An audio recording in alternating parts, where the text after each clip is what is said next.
সর্বেশ্বর।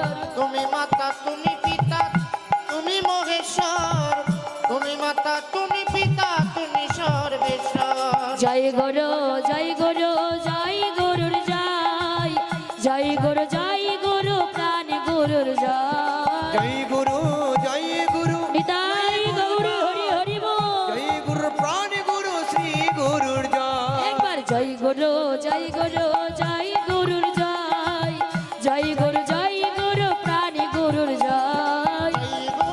জয় গুরু জয় গুরু জয়, জয় গুরু শ্রী গুরু প্রাণ গুরুর জয়। গুরুদেব একেবারে রামদাস রামানন্দ গুরুদেবের চরণ তলে লুটিয়ে পড়েছে। বাবা এই এই কে তুই এমন ভাবে চরণে এসে পড়লি? গুরুদেব আমি রামদাস, আপনি আমাকে আপনার এই আশ্রমে একটু থাকার আশ্রয় দেবেন?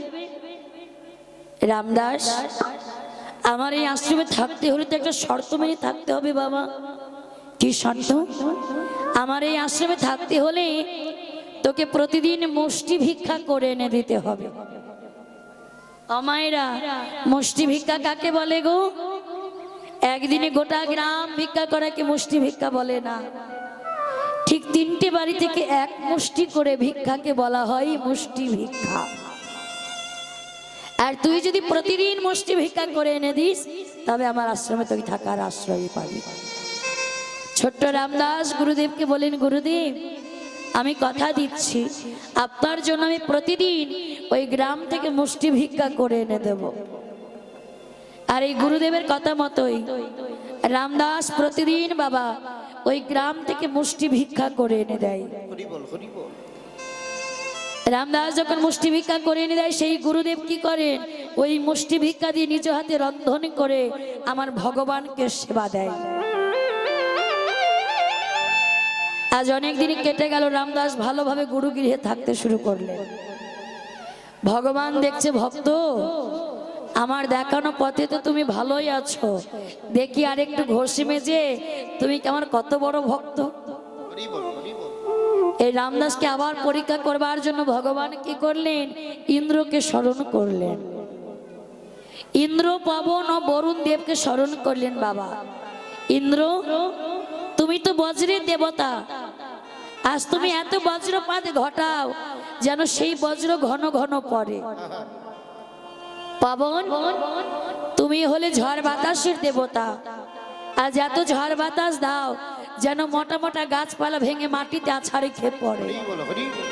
বরুণ তুমি হলে বৃষ্টির দেবতা, আজ এত ঝড় বাতাস এত বৃষ্টি দাও যেন তোমার এই বৃষ্টি শিলা বৃষ্টিতে পরিণত হয়, ওই রামদাস যেন আজ মুষ্টি ভিক্ষায় যেতে না পারে। হরি বল।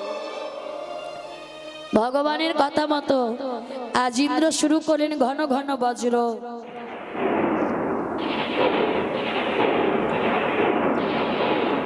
পবন শুরু করলো ঝড় বাতাস।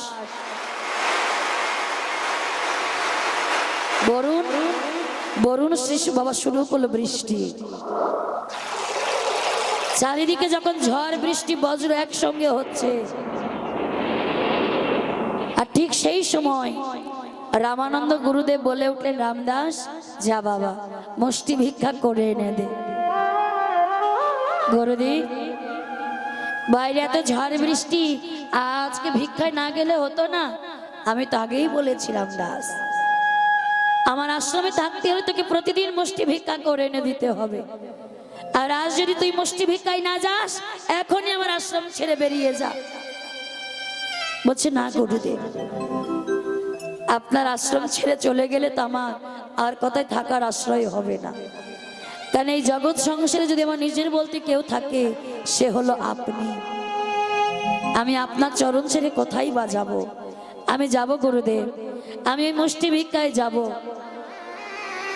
ঝড় বৃষ্টির মধ্যে ছোট্ট ছেলেটা আজ ভিজতে ভিজতে বাবা ভিক্ষায় গেলেন। বাইরে এত ঝড় বাতাস, থরথর করে কাঁপছে ছেলেটা। এক জমিদার গিনি দেখছে ছেলেটা থরথর করে কাঁপছে। এই ছেলে, এই ছেলে, এই বাইরে তো ঝড় বৃষ্টি, আর আজকে ভিক্ষায় না গেলে হতো না?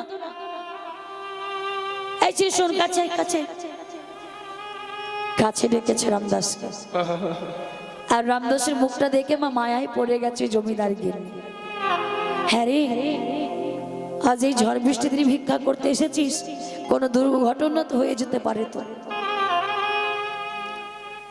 তোর মৃত্যু পর্যন্ত হয়ে যেতে পারে। কোনো কথা বলছে না, মায়ায় পড়ে বলছে তোর আজকে যা যা লাগবে আমি সব তোকে ভিক্ষায় দেব, তোকে আর ভিক্ষায় যেতে হবে না। ওই জমিদার কিনে এত ভিক্ষা দিল যে ছোট্ট ছেলেটা মাথায় করে নিয়ে যাচ্ছে বাবা।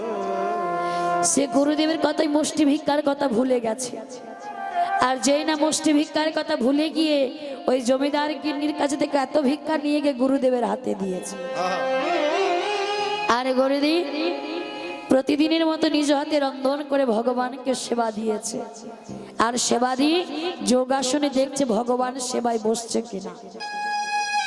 কারণ আগেকার গুরুদেবরা বাবা যোগাসনে সকলে কিছু দেখতে পেত। তো রামানন্দ গুরুদেব সেবা দিয়ে যোগাসনে দেখছেন ভগবান আর সেবায় বসছে কিনা। সেবাতে তো বসেনি ভগবান, আবার দৈববাণী হয়ে উঠল, রামানন্দ রামানন্দ তুমি আমায় প্রতিদিন মুষ্টি ভিক্ষায় সেবা দাও বলে আমি তোমার আশ্রমে সেবা নেওয়ার জন্য ছুটে আসি। আজ তো তুমি আমায় মুষ্টি ভিক্ষায় সেবা দিলে না রামানন্দ, তাই শোনো আজকের পর থেকে আমি তোমার আশ্রমে কোনোদিন আসবো না, আসবো না, আসবো না। রামানন্দ গুরুদেব রাগান্বিত হয়ে চিৎকার করতে লাগলেন, রামদা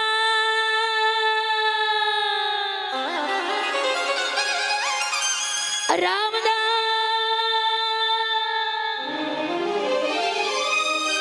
ছুটতে ছুটতে ছেলেটা এসে বলছে, গুরুদেব গুরুদেব আমায় ডাকছেন, সত্য করে বল আজ তুই মুষ্টি ভিক্ষায় গিয়েছিলি? গুরুদেব দেখুন মায়েরা, আমরা বড় মানুষরা ঠিক যেমন গুছিয়ে মিথ্যে কথা বলতে পারি, ছোট বাচ্চারা কিন্তু গুছিয়ে মিথ্যে কথা বলতে পারে না বাবা। সত্য কথাটাই আগে বলে ফেলে। ওই রামদাস সত্য কথাটাই বলে ফেলেছে, গুরুদেব আমি মুষ্টি ভিক্ষায় গিয়েছিলাম, কিন্তু ওই জমিদার গিন্নি আজ এত ভিক্ষা দিয়েছে যে আজ থেকে আর 3 দিন আর মুষ্টি ভিক্ষায় যেতে হবে না। বেরিয়ে যা বলছি, এখনই তুই আমার চোখের সামনে থেকে বেরিয়ে যা। আজ তোর জন্য আমার ভগবান আমার আশ্রম ছেড়ে চলে গেছে, বেরিয়ে যা বলছি।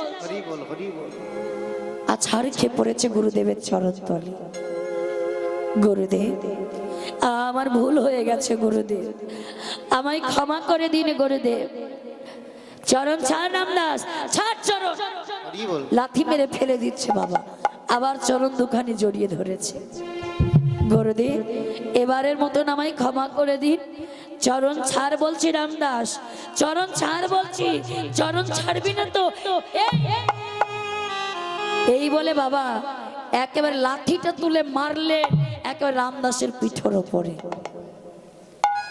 আর এত জোরে লাঠি মারলেন যে রামানন্দ গুরুদেব যে জুতো জোড়া পরেছিল বাবা, সেই জুতোর দাগটাই রামদাসের পিঠের ওপরে বসে গেছে।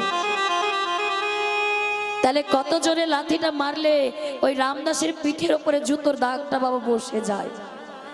ছেলেটা কাঁদতে কাঁদতে বলছে, গুরুদেব আজ আপনি মারতে মারতে আমায় মেরে ফেলুন, আরো মারুন, তবু আমি আপনার চরণ ছেড়ে কোথাও যাব না। চরণ ছাড়বি না তো?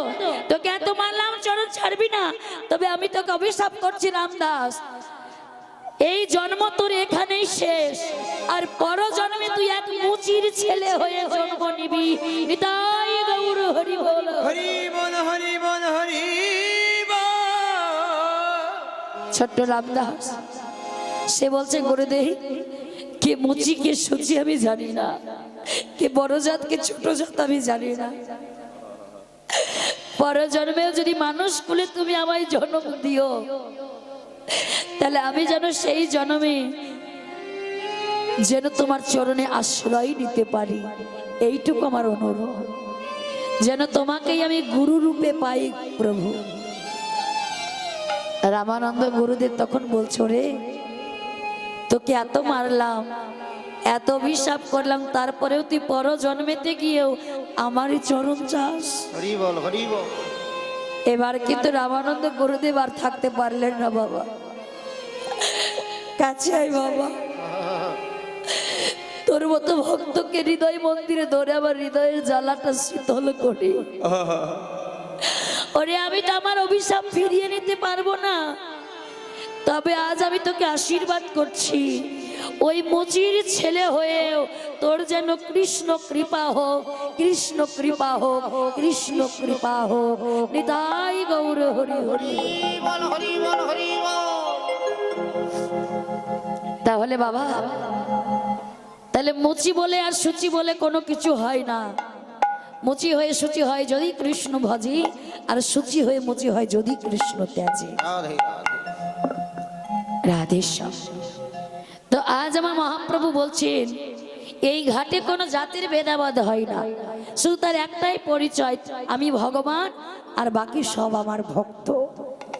আর আমার ভক্তরা যদি আমার এই তরিতে উঠতে হলে কি করতে হবে গো? মহাপ্রভু তরিটা কিসের জানো? মায়েরা মহাপ্রভু তরিটা, তরি মানে নৌকা বললো, তাহলে নৌকা কিসের হয়? আপনাদের এখানে নৌকা নাই? সকালেই পার হয়ে আসলাম আমরা। হ্যাঁ, কিসের নৌকা? কাঠের নৌকা। কিন্তু মহাপ্রভু নৌকাটা তো কাঠের নয়। মহাপ্রভু নৌকাটা কিসের? ও গো হরি নামের নৌকা খানি, শ্রী গুরু কান্ডারি। একটু ধনী জয় ধনী। কাখানি শ্রী গুরু কান্ডারে।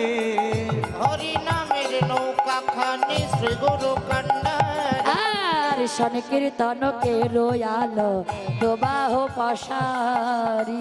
সংকীর্তন কে রয়ালো দুবাহু পশারি। সংকীর্তন কে রয়ালো দোবাহ পশারি। সংকীর্তন